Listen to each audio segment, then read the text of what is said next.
Right గా details చూస్తే formula ఈ రేసింగ్ కేసులో బీఆర్ఎస్ వర్కింగ్ ప్రెసిడెంట్ కేటీఆర్ ఇవాళ ఏసీబీ విచారణకు హాజరు కానున్నారు. ఈ క్రమంలో కాసేపట్లో తెలంగాణ భవన్ కు వెళ్లనున్నారు. తెలంగాణ భవన్ నుంచి 10 గంటలకు ఏసీబీ కార్యాలయంలో విచారణకు వెళ్లనున్నారు. ఇక ఈ కార్ రేస్లో నిధుల మళ్లింపు, కేబినెట్ అనుమతి లేకుండా నిర్ణయం, సచివాలయం బిజినెస్ రూల్స్ ఉల్లంఘనపై కేటీఆర్ ను ఏసీబీ ప్రశ్నించనున్నట్లు సమాచారం. ఈ కేసులో ఇప్పటికే కేటీఆర్ ను ఏసీబీ, ఈడీ అధికారులు విచారించారు.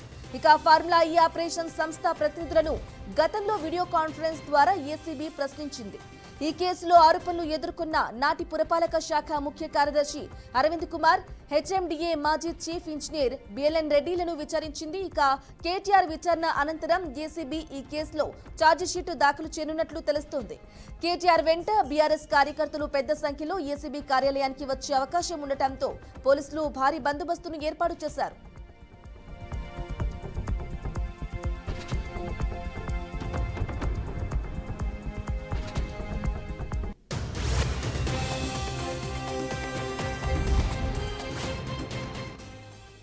ఇక రాజకీయ వేధింపులతో వెనక్కి తగ్గేది లేదని కేటీఆర్ అన్నారు. 6 గ్యారంటీల మోసాన్ని ఎండగట్టడంలో ఇవేమీ తమను ఆపలేవని తెలిపారు. ఎన్ని కుట్రలు చేసినా కాంగ్రెస్ ను ఎండగడుతూనే ఉంటామన్నారు.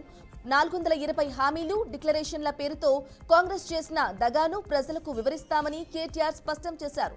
రైట్ గా ఇదే విషయానికి సంబంధించి పూర్తి సమాచారం మా ప్రతినిధి బాసిద్ అందిస్తారు. బాసిద్ చెప్పండి, ఫార్ములా ఈ కార్ రేసు కేసుకు సంబంధించి ఏసీబీ విచారణకు ఉదయం 10 గంటలకు మాజీ మంత్రి కేటీఆర్ హాజరు కానున్నట్లుగా తెలుస్తోంది. పూర్తి అప్డేట్స్ ఏంటి? బ్రాహ్మణి, తెలంగాణలో సంచలనం రేపిన ఫార్ములా ఈ రేసింగ్ కేసులో కీలక మలుపు చోటు చేసుకుంటూ పోతుంది. ఈ కేసుకు సంబంధించి బీఆర్ఎస్ వర్కింగ్ ప్రెసిడెంట్ మాజీ మంత్రి కేటీఆర్ ఈరోజు ఉదయం ఏసీబీ విచారణకు హాజరు కాబోతున్నారు. ఉదయం 9 గంటలకు ఆయన తెలంగాణ భవన్ చేరుకుని అక్కడి నుంచి 10 గంటలకు ఏసీబీ కార్యాలయానికి వెళ్లనున్నట్టు సమాచారం ఉంది. ఓవైపు కేటీఆర్ కాళేశ్వరం ప్రాజెక్టు విషయంలో హాజరవగా కేటీఆర్ ఈ కార్ రేసింగ్ కేసులో విచారణకు హాజరవుతుండడం తెలుగు రాష్ట్రాల్లో హాట్ టాపిక్ గా మారిందని చెప్పుకోవచ్చు. ఈ కేసులో మొదటిసారిగా ఈ ఏడాది జనవరి 9న కేటీఆర్ ఏసీబీ అధికారులకు సుమారు 6.5 గంటల పాటు ప్రశ్నించారు. అనంతరం మే 26న మరోసారి కూడా నోటీసులు ఇవ్వడం జరిగింది. అయితే ఇప్పటికే కేటీఆర్ అమెరికా పర్యటనలో ఉండడంతో ఆయన హాజరు కాలేకపోయారు అని చెప్పి అప్పట్లో చెప్పడం జరిగింది. దాంతో విచారణకు విదేశీ హాజరవుతానని తెలియజేయగా ఇప్పుడు 3వసారి విచారణకు పిలుస్తూ నోటీసులు కూడా జారీ చేయడం జరిగింది. ఈ ఫార్ములా ఈ కేసులో అనుమతి లేకుండానే నిధుల విడుదల, సచివాలయ బిజినెస్ రూల్స్ ఉల్లంఘన, ప్రభుత్వ నిధుల డైవర్షన్ చేసిన ఆరోపణలు, పలు కంపెనీలతో నిబంధనలకు విరుద్ధంగా ఒప్పందాలు, అడ్వాన్స్ చెల్లింపులపై కూడా ఈ క్వశ్చన్లతో అడిగే అవకాశం ఉందని సమాచారం అందుతుంది. ఫార్ములా ఈ రేస్ కేబినెట్ అనుమతి లేకుండానే నిధులు విడుదల చేశారు, సచివాలయ బిజినెస్ రూల్స్ ఉల్లంఘన ఎందుకు చేశారనే ప్రశ్నలు కూడా ఉత్పన్నమయ్యే అవకాశం కనిపిస్తుంది. అడ్వాన్స్ చెల్లింపులపై కూడా అడిగే అవకాశం ఉందని మనకు సమాచారం అందుతుంది. ఇక ఇప్పటికే ఈ కేసులో పలువురు అధికారులను కూడా ఏసీబీ విచారించింది. వారిలో మాజీ జిహెచ్ఎంసీ అధికారి ముఖ్య కార్యదర్శి అరవింద్ కుమార్, హెచ్ఎండిఏ మాజీ చీఫ్ ఇంజనీర్ బిఎల్ఎన్ రెడ్డి ఉన్నారు. అలాగే ఫార్ములా ఈ ఆపరేషన్ సంస్థ ప్రతినిధులను కూడా వీడియో కాన్ఫరెన్స్ ద్వారా ప్రశ్నించడం జరిగింది. కేటీఆర్ విచారణకు హాజరవుతుండడంతో బీఆర్ఎస్ కార్యకర్తలు పెద్ద సంఖ్యలో ఏసీబీ కార్యాలయం వద్దకు చేరుకునే అవకాశం ఉందని చెప్పి ఈ నేపథ్యంలో పోలీసులు ముందస్తుగా భారీ బందోబస్తు ఏర్పాటు చేశారు. సుమారు 400 మంది పోలీసులు అక్కడ చేరుకొని బందోబస్తు నిర్వహిస్తున్నారు. ట్రాఫిక్ సైతం నిబంధనలను విధించి ఏసీబీ కార్యాలయం పరిసరాల్లో సీసీటీవీల పర్యవేక్షణలో ఈ కార్యక్రమం కొనసాగుతుంది. దీంతో పాటు ఈ రోజు ఏం జరుగుతుందని చెప్పి కూడా వివిధ రాజకీయ నాయకుల్లో ఉత్కంఠ నెలకొంది. బ్రాహ్మణి, అయితే బాసిద్ చెప్పండి, ఇక కేటీఆర్ విచారణ తర్వాత ఛార్జ్ షీట్ ను కూడా రిలీజ్ చేస్తున్నట్లుగా కూడా ఏసీబీ తెలుస్తోంది. మరి దానికి సంబంధించిన అప్డేట్స్ ఏంటి? అంటే ఈ ఫార్ములా కేసులో ఏసీబీ విచారణలో కేటీఆర్ ఉండగానే ఫార్ములా ఈ కేసులో ఈ రోజు జరుగుతున్న ఈ విచారణలో దీంతో ఏం జరుగుతుందనే దానిపై రాజకీయ వర్గాలు కూడా ఆసక్తి నెలకొంది. ఫార్ములా ఈ రేస్ కేసు సంబంధించి 54.89 కోట్ల దుర్వినియోగం జరిగినట్లు నమోదైన కేసులో A1 గా కేటీఆర్, A2 గా ఐఎస్ అరవింద్, A3 గా హెచ్ఎండిఏ మాజీ చీఫ్ ఇంజనీర్ బిఎల్ఎన్ రెడ్డి ఉన్నారు. గతంలోనే వీరిని ఏసీబీ విచారించి స్టేట్మెంట్ కూడా రికార్డు చేయడం జరిగింది. ఇప్పుడు కేటీఆర్ ను మరోసారి ప్రశ్నించనుంది. Brahmani, right Basid, thank you for the updates.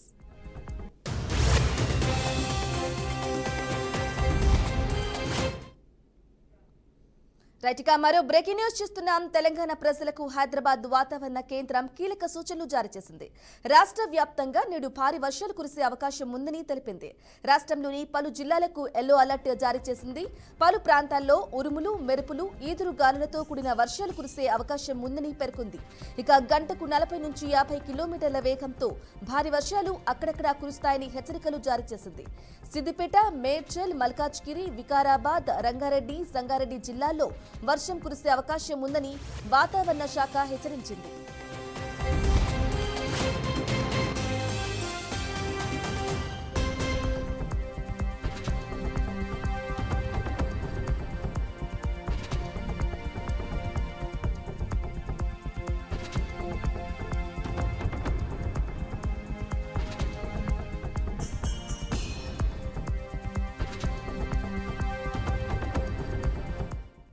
Right గా బ్రేకింగ్ న్యూస్ చూస్తున్నాం. తెలంగాణ ప్రజలకు హైదరాబాద్ వాతావరణ కేంద్రం కీలక సూచనలు జారీ చేసింది. ఇక రాష్ట్ర వ్యాప్తంగా నేడు భారీ వర్షాలు కురిసే అవకాశం ఉందని తెలిపింది. రాష్ట్రంలోని పలు జిల్లాలకు ఎల్లో అలర్ట్ జారీ చేసింది. పలు ప్రాంతాల్లో ఉరుములు, మెరుపులతో ఈదురుగాలులతో కూడిన వర్షాలు కూడా కురిసే అవకాశం ఉందని పేర్కొంది. గంటకు 40 నుంచి 50 కిలోమీటర్ల వేగంతో భారీ వర్షాలు అక్కడక్కడా కురుస్తాయని హెచ్చరికలు జారీ చేసింది. ఇదే విషయానికి సంబంధించి పూర్తి సమాచారం అందించడానికి మా ప్రతినిధి రాజేందర్ అందిస్తారు. రాజేందర్, చెప్పండి. తెలంగాణ వ్యాప్తంగా పలు జిల్లాల్లో భారీ వర్షాలు కురుస్తున్నట్టుగా వాతావరణ శాఖ తెలిపింది. అప్డేట్స్ ఏంటి? బ్రాహ్మణి, థ్యాంక్ యూ. వర్షాకాలం వర్షాలు మాత్రం కనిపిస్తుంది. ఈసారి మాత్రం ముందస్తుగానే వర్షాలు వస్తాయని వాతావరణ శాఖ గతంలోనే ప్రకటించడం జరిగింది. అయితే రోహిణి కార్తెలో ఎండలు తీవ్రంగా ఉండే పరిస్థితుల నేపథ్యంలోనే 1-2 రోజులు వర్షాలు కురవడం, ఆ తర్వాత మళ్ళీ ఎండల తీవ్రత పెరగడంతో వర్షాలు వెనక్కు వెళ్ళిన పరిస్థితులు ఉన్నాయి. అయితే తెలంగాణ వ్యాప్తంగా కూడా పలు జిల్లాల్లో మాత్రం వర్షాలు ఒక రోజు గ్యాప్ ఇచ్చి మరో రోజున కురుస్తున్న పరిస్థితి ఉంది. అయితే మరో 6 పాత జిల్లాల్లో మాత్రం వర్షాలు కురిసిన పరిస్థితులు కనిపించడం లేదు. గత 2 రోజుల క్రితం మాత్రం వాతావరణ శాఖ మాత్రం తీవ్రమైన వర్షాలు కురిసే అవకాశం ఉంది, 40 నుంచి 50 కిలోమీటర్ల వేగంతో ఎదురుగాలు వస్తాయని కూడా వాతావరణ శాఖ హెచ్చరించింది. ముందస్తు చర్యలు తీసుకోవాలని కూడా సూచనలు జారీ చేసిన పరిస్థితి ఉంది. భారీ వర్షాలు కురిసే అవకాశం ఉందని ప్రకటించడంతో రైతాంగం మొత్తం కూడా అప్రమత్తమయ్యి వాళ్ళు దుక్కి దున్ని విత్తనాలు నాటేందుకు కూడా సిద్ధమయ్యారు. పలు చోట్ల మాత్రం విత్తనాలు కూడా నాటారు వర్షాలు వస్తాయని నమ్మకంతో. కానీ వర్షాలు రాకపోవడం వలన నాటిన విత్తనాలు మొలకెత్తే పరిస్థితి లేకపోవడంతో మరోసారి దుక్కి దున్ని విత్తనాలు నాటాల్సిన పరిస్థితి ఏర్పడింది. ఏదేమైనా వర్షాకాలం ప్రారంభ దశలోనే 1-2 రోజులు వర్షాలు భారీగా కురిసినాయి. అది కూడా హైదరాబాద్ ప్రాంతంలో విపరీతంగా కురవడం వలన అనేక ప్రాంతాలు జలమయమయ్యాయి, ట్రాఫిక్ జామ్ అయ్యాయి, అన్ని వర్గాల ప్రజలకు కూడా ఇబ్బందులు ఎదుర్కొన్న పరిస్థితి ఉంది. మరోవైపు ఆదిలాబాద్, నిజామాబాద్, మెదక్ ప్రాంతాల్లో కూడా వర్షాలు కురిశాయి. కానీ మిగతా వరంగల్, నల్గొండ, ఉమ్మడి ఖమ్మం జిల్లా, కరీంనగర్ ప్రాంతాల్లో మాత్రం వర్షాలు కురిసిన పరిస్థితి లేకపోవడంతో రైతాంగంతో పాటు ఇతర వర్గాల ప్రజలకు కూడా ఇబ్బందులు ఎదుర్కొన్న పరిస్థితి ఉంది. ఇదే ఈ వర్షాకాలం వస్తుందని ప్రకటించిన నేపథ్యంలోనే అన్ని వర్గాల ప్రజలకు కూడా అప్రమత్తారు. ఎండల తీవ్రత నుంచి ఉపశమనం పొందిన వాతావరణంలో మాత్రం రోజుకు రకమైన మార్పులు కనిపిస్తున్నాయి. సాయంత్రం వేళల్లో చల్లదనం ఉంది, మధ్యాహ్నం ఉదయం వేళలో మాత్రం ఎండ తీవ్రత యథావిగానే కొనసాగుతుంది. ప్రధానంగా గోదావరి పరివాహక ప్రాంతాల్లో మాత్రం తీసుకోవాలనే విషయంలో మాత్రం అధికారులు అప్రమత్తమయ్యి మానిటరింగ్ చేస్తూ కిసాన్ సిబ్బందికి అవసరమైన సూచనలు, సలహాలు అందిస్తున్న పరిస్థితి ఉంది. గత ఏడాది భారీ వర్షాల నేపథ్యంలో ప్రాంతాలు నష్టపోయారు. ఖమ్మం జిల్లాలో మున్నేరు అధికంగా వేలాది కుటుంబాలు నష్టపోయిన పరిస్థితి ఉంది. వారికి నష్టపరిహారం ప్రభుత్వం చెల్లించింది. ఈసారి మాత్రం వర్షాల కారణంగా మున్నేరు అతిగా ప్రవహించి అది అన్ని ప్రాంతాలకు జలమయ్యే పరిస్థితి ఉండకుండా ఉండేందుకు రిటైనింగ్ వాల్ నిర్మాణ పనులు మాత్రం ప్రభుత్వం చెప్పింది. అది పూర్తిలో నిర్మాణం పూర్తి కాలేదు. అయినప్పటికీ కూడా అధికార యంత్రాంగం వర్షాల వలన ఎవరికి ఎలాంటి ఇబ్బందులు కలగకుండా ఉండేందుకు కూడా ఇప్పటి నుంచి చర్యలు తీసుకుంటున్నారు. అవసరమైన పునరావాస కేంద్రాలను కూడా సిద్ధం చేస్తున్న పరిస్థితి ఉంది. వాతావరణ శాఖ ఏదైతే పేర్కొందో 4-5 రోజుల్లో భారీ వర్షాలు కురుస్తాయని చెప్పి ప్రకటించడం వలన జిల్లా యంత్రాంగం మాత్రం ఎప్పటికప్పుడు కూడా అప్రమత్తంగా ఉండి ముందు పరిస్థితి లోతట్టు ప్రాంతంలో ఉన్న ప్రజలను సురక్షిత ప్రాంతాలకు తరలించేందుకు కూడా ముందస్తుగానే కార్యాచరణ ప్రణాళికను రూపొందిస్తున్నారు. కూడా అత్యధిక లోతట్టు ప్రాంతాల్లో కూడా వర్షాలు భారీగా కురిస్తే దాదాపుగా 25 గ్రామాలు జలమయమై పరిస్థితి ఉంది. ఆయా లోతట్టు ప్రాంతాల ప్రజలకు కూడా భద్రాచలం పట్టణంలోని పునరావాస కేంద్రం తరలింపు చేసేందుకు కూడా ఇప్పుడే ముందస్తు చర్యలు తీసుకున్న పరిస్థితులు ఉన్నాయి. ఏదేమైనా భారీ వర్షాల కారణంగా గత ఏడాది జరిగిన నష్టాలను ప్రభుత్వం దృష్టిలో పెట్టుకొని ఈసారి అటువంటి నష్టాలు జరగకుండా ఉండేందుకు ముందు చర్యలు తీసుకుంటున్నప్పటికీ కూడా వర్షాలు ఇదిగో అదిగో అని చెప్పేసి దోబూచులాడుతున్న పరిస్థితి కనిపిస్తుంది. అయితే వాతావరణ శాఖ పదే చెప్తున్న బట్టి పరిశీలిస్తే మాత్రం ఒకటి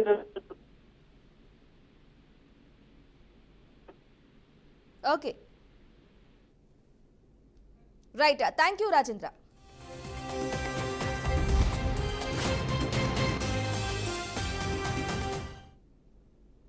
రైట్గా కొమ్మినేని శ్రీనివాసరావుకి సంబంధించిన బ్రేకింగ్ న్యూస్ చూస్తున్నాం. అమరావతి మహిళలపై అనుచిత వ్యాఖ్యల కేసులో నిందితుడిగా ఉన్న సీనియర్ జర్నలిస్ట్ కొమ్మినేని శ్రీనివాసరావు నేడు గుంటూరు జిల్లా జైలు నుంచి విడుదలయ్యే అవకాశం ఉంది. ఇక సుప్రీంకోర్టు బెయిల్ మంజూరు చేసిన కోర్టుకు సెలవులు కావడంతో గుంటూరు జిల్లా జైలులోనే కొమ్మినేని ఉన్నారు. నేడు మంగళగిరి కోర్టులో షూరిటీలు సమర్పించిన తరువాత గుంటూరు జైలు నుంచి కొమ్మినేని విడుదల కానున్నారు.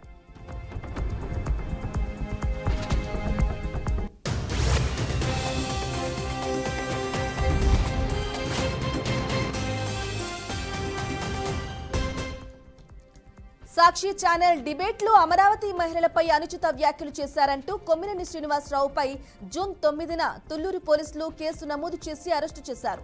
ఇక జూన్ 10న మంగళగిరి కోర్టులో కొమ్మినేనిని హాజరుపరచగా న్యాయమూర్తి 14 రోజులు రిమాండ్ విధించారు. దాంతో ఆయనను గుంటూరు జిల్లా జైలుకు తరలించారు.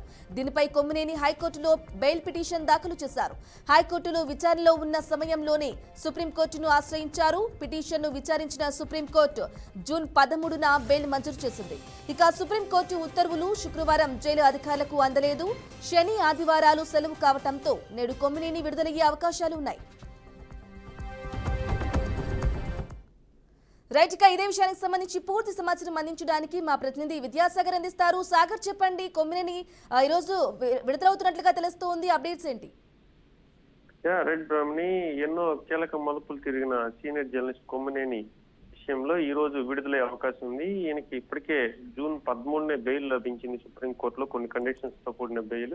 అసలు ఈ కేసు పూర్వాపరాలు చూసుకుంటే అమరావతి రాజధాని విషయంలో ఒక డిబేట్ జరిగింది. రాజధాని అక్కడ కొన్ని అనుచిత వ్యాఖ్యలు చేశారు. రామకృష్ణ అనే మరో సీనియర్ జర్నలిస్టు ఒక ఆయన వచ్చారు స్టూడియోకి. ఇదే క్రమంలో అక్కడ హోస్ట్ గా వచ్చిన రామకృష్ణ ఆ వ్యాఖ్యలు చేసినప్పుడు కొమ్మినేటిని వాటిని సమర్థిస్తూ నవ్వారని, అలాగే ఇలాంటి డిబేట్ లో కొమ్మినేని వారికి కొంత అనుకూలంగా మాట్లాడారని చెప్పి ఆయనకి గుంటూరులో ఒక కేసు నమోదైంది. అంటే అమరావతి అనేక చోట్ల కూడా కేసు అయింది. అమరావతి మహిళలపై అనుచిత వ్యాఖ్యలకు గాను గుంటూరుతో పాటు మంగళగిరిలో కూడా కొన్ని కేసులు అయితే నమోదయ్యి ఈ క్రమంలో ఆయన్ని జూన్ 9న మంగళగిరి పోలీసులు అయితే అరెస్ట్ చేశారు. అనంతరం 10వ తేదీ రిమాండ్ కూడా దించారు, 14 రిమాండ్.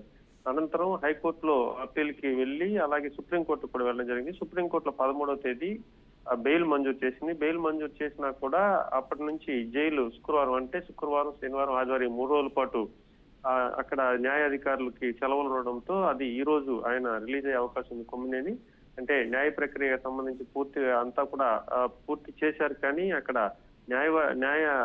దానికి సంబంధించి కోర్టులు సెలవులు ఉండడంతో ఈ రోజు ఆయన రిలీజ్ అయ్యే అవకాశం ఉంది. ఇదే సమయంలో కూడా ప్రత్యేకంగా న్యాయమూర్తిని కూడా కలిసి ఆయనకి రిలీజ్ చేయాలని చెప్పి కోరేదానికి కూడా కలిసేదానికి కొంత ప్రయత్నం కూడా చేశారు. కానీ న్యాయమూర్తులు అందుబాటులో లేకపోవడంతో ఈ రోజు ఆ ప్రక్రియ అంతా పూర్తి చేసి కొమ్మినేని బయట తీసుకురావాలని చెప్పి చూస్తున్నారు. అదే క్రమంలో కొమ్మినేనిపై ఎస్సీ ఎస్టీ కేసులు కూడా నమోదయ్యాయి. కానీ ఆ కేసుని కూడా ఒక జర్నలిస్టులకి కేసులు ఎట్టా అప్లైకబుల్ అవుతాయి, ఎస్సీ ఎస్టీ కేసుని ఎలా నమోదు చేస్తారని చెప్పి పోలీసుని సుప్రీంకోర్టు కూడా కాసింత చివాట్లు. అలాగే ఆయన వయసు రీత్యా 70 సంవత్సరాల పైచిలకు కాబట్టి ఇలాంటి కేసులు నమోదు చేసేటప్పుడు ఒక జర్నలిస్టు ఆయన ప్రమేయం ఎంత, దానికి సంబంధించి హోస్ట్ గా వచ్చిన వారు, ఇలాంటి అనేక సెక్షన్లు కూడా నమోదు చేసిన పరిస్థితి ఉంది. సో మొత్తం మీద కొమ్మినేని ఈ రోజు అయితే రిలీజ్ అయ్యే అవకాశం ఉంది బ్రాహ్మణి. అయితే సాగర్, చెప్పండి, ఇక బెయిల్ పై బయటకు వచ్చిన కొమ్మినేనిపై ఎటువంటి కండిషన్స్ ఉండే అవకాశం ఉంది?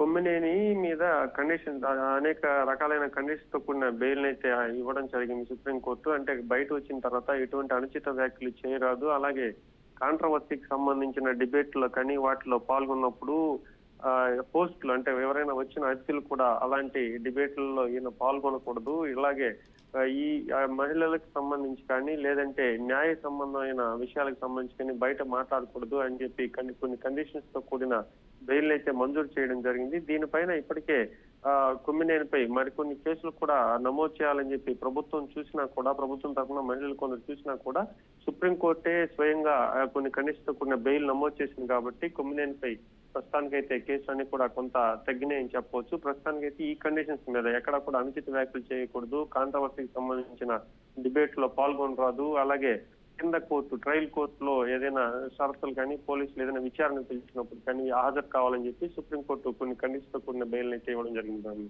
అయితే సాగర్, ఓవైపు ఏమో వైసీపీ రాజకీయ కక్షతోనే ఇదంతా చేస్తున్నారు, జర్నలిస్టుల గొంతునొక్కే ప్రయత్నం చేస్తున్నారని చెప్పేసి చెప్తూ ఉన్నారు వైసీపీ. ఎలా చూసుకోవాలంటారు సాగర్?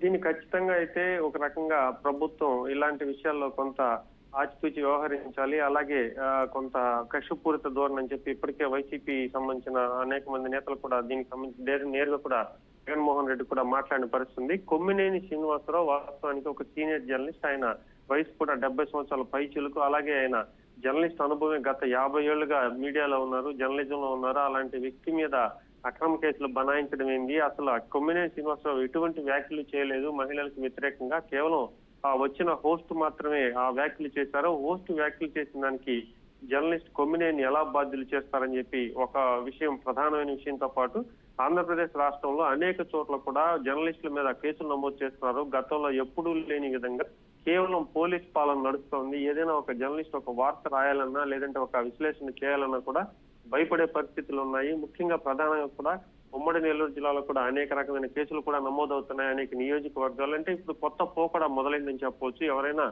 మాట్లాడితే గతంలో పిలిచేవాళ్ళు, మాట్లాడేవాళ్ళు, దానికి సంబంధించి కొంత వివరణ కోరేవారు. అదంతా లేకుండా నేరుగా కూడా పోలీసుల చేతికే పూర్తిగా రాజ్యాంగమైన హక్కులన్నీ ఇచ్చేశారు. పోలీసులు అక్రమ కేసులు నమోదు చేస్తున్నారు. ఎటువంటి విచారణ లేకుండా ఏదైనా ఒక వ్యక్తిని అరెస్ట్ చేసే ముందుగా ఆయన విచారించాలి. విచారించిన తర్వాత సాక్ష్యాలన్నీ కూడా మొత్తం సేకరించాలి. సాక్ష్యాలు సేకరించిన తర్వాత అది బెయిలబుల్ స్టేషన్ 41 నోటీస్ ఇచ్చి వెంటనే వదిలేయాల్సి ఉంటుంది. అంటే పోలీసు విచారణకు ఎప్పుడు పిలిచినా రావాలని చెప్పి వదిలేసి కోర్టుకు సమర్పించాల్సి ఉంటుంది. కానీ పోలీసులు అవేమీ లేకుండా 41 నోటీసులు కూడా ఇవ్వకుండా నేరుగా కూడా అరెస్ట్ చేసి జైలుకు పంపిస్తున్నారు. అలాగే రిమాండ్లకు తరలిస్తున్నారు అని చెప్పి ఇప్పటికే వైసీపీ చెందిన నేతలు కావచ్చు అనేక మంది కూడా వ్యతిరేకిస్తున్నారు. ఆంధ్రప్రదేశ్ లో రెడ్ బుక్ రాజ్యాంగం నడుస్తున్న రెడ్ బుక్ రాజ్యాంగంలో ప్రస్తుతానికి జర్నలిస్టులు కూడా వేధిస్తున్నారని చెప్పి ప్రతిపక్షం తీవ్ర వ్యాఖ్యలు చేస్తుంది. కొమ్మినేని శ్రీనివాసరావు విషయంలో కూడా ఇది ఒక పెద్ద మచ్చగా చెప్పవచ్చు. సుప్రీంకోర్టు పోలీసులకు చాలా ఘాటైన విమర్శలు కూడా చేసింది. పోలీసుల మీద ఒక కేసు నమోదు చేసేటప్పుడు కనీసం విచారించరా, ఆ సెక్షన్లు ఏం నమోదు చేస్తున్నాం, ఎస్సీ ఎస్టీ ప్రతి కేసులో కూడా ఎక్కువ కూడా ఎస్సీ ఎస్టీ కేసులు నమోదు చేస్తున్నారు. ఎస్సీ ఎస్టీ కేసులు ఏంటి, ఒక సామాజిక వర్గానికి చెంది వాళ్ళ హక్కులకు సంబంధించి వాటిని కాపాడే విధంగా ఉండాలి. కానీ నేరుగా కూడా ఎక్కడ దూషించినప్పుడు, నేరుగా కూడా ఆ ప్రక్రియలో పాల్గొన్నప్పుడు ఎస్సీ ఎస్టీ కేసులు ఎట్టా అప్లికబుల్ అవుతాయి అని అదే విధంగా కూడా అనేక నాన్ బెయిలబుల్ సెక్షన్ కూడా నమోదు చేశారు. ఈ నాన్ బెయిలబుల్ సెక్షన్ కూడా ఎట్ట నమోదవుతాయి, ముందు 41 నోటీసులు ఎందుకు ఇవ్వలేదు, అలాగే అనేక రకమైన ప్రశ్నలు కూడా సుప్రీంకోర్టు లేవనెత్తిన పరిస్థితి ఉంది. సో పోలీసులు అయితే జర్నలిస్టుల గొంతులు పోలీసులు నేరుగా చెప్పలేము. రాజకీయ కక్షల పరంగా కూడా ఇప్పుడు జర్నలిజంలో ఏదైనా ఒక విమర్శించి రాయాలన్నా ఒక రాజకీయ నాయకుడు, ప్రజాప్రతినిధి తప్పులు చేసినప్పుడు వాళ్ళు విమర్శించేదానికి లేదంటే కొన్ని కథనాలు అయితే రావడం చూస్తూ ఉంటాం. ఇలా కథనాలు వచ్చినప్పుడు దానికి సంబంధించి విశ్లేషించుకోవచ్చు, లేదంటే దానికి సంబంధించి నేరుగా కూడా కోర్టుకు వెళ్ళొచ్చు. కానీ నేరుగా వాళ్ళ మీద పోలీసు కేసులు నమోదు చేయడంతో పాటుగా నాన్ బెయిలబుల్ సెక్షన్లన్నీ పెట్టి వాళ్ళని అరెస్ట్ చేయడం ఇలాంటివన్నీ కూడా ఒక రకంగా ఇటు మీడియా గొంతు నొక్కేయడం అని చెప్పి ప్రతిపక్షాలు చెప్తున్నాయి. ప్రతిపక్షాలు చెప్పడం కాదు, మనకు కూడా అనేక ఘటనలు అయితే చూస్తున్న పరిస్థితి. సో మొత్తం మీద అధికారం అనేది ప్రజలకి మంచి అభివృద్ధి పాలన అందించి అందరినీ సక్రమంగా చూసుకోవాల్సింది పోయి ఇక అందరి ప్రజల తరఫున ఒక 4th ఎస్టేట్ గా ఉన్న ఏదైతే ఈ ప్రజాస్వామ్యంలో ప్రధానంగా చూసుకుంటే 3 రంగాలు, ఎగ్జిక్యూటివ్ రంగం, అలాగే జ్యుడిషియల్ న్యాయ వ్యవస్థలో, అలాగే ఈ ఏదైతే చట్టపరమైనతో పాటుగా ఇటు మన మీడియా కూడా ఒక 4th ఎస్టేట్ గా ఉంది. 4th ఎస్టేట్ గొంతు నొక్కకుండా కాస్తంత చూసుకోవాలి, అధికారులు తమ దుర్వినియోగం చేయొద్దు అధికారాన్ని అని చెప్పి అందరూ కూడా చెప్తున్న పరిస్థితి ఉందండి. Right Sagar, thank you for the updates.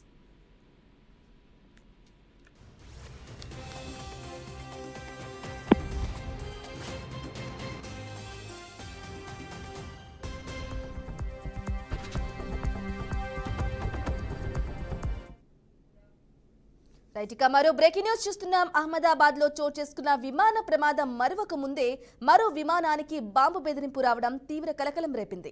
Shamshabad airport కు రాబోయే లుఫ్తాన్సా ఎయిర్లైన్స్ LH752 విమానానికి బాంబు బెదిరింపు రావడంతో అధికారులు అప్రమత్తమై ఎమర్జెన్సీ చర్యలు చేపట్టారు.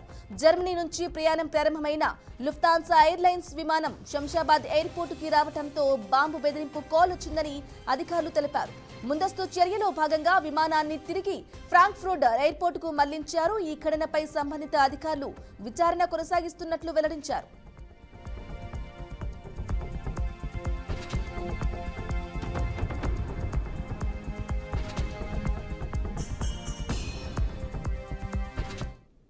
రైటికా ఎయిర్ ఇండియా విమాన ప్రమాదంలో మరణించిన మాజీ ముఖ్యమంత్రి విజయ్ రూపానీ అంత్యక్రియలు ఇవాళ జరగనున్నాయి. రాజ్కోట్లో ఆయన పార్థివ దేహానికి అంతిమ సంస్కారాలు నిర్వహించనున్నారు.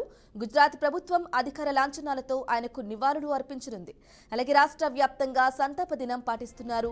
అన్ని ప్రభుత్వ కార్యాలయాల్లో జాతీయ జెండాను అవనతం చేస్తామని, ఆ రోజు ఎలాంటి ప్రభుత్వ కార్యక్రమాలు చేపట్టబోమని ముఖ్యమంత్రి కార్యాలయం ఒక ప్రకటన విడుదల చేసింది.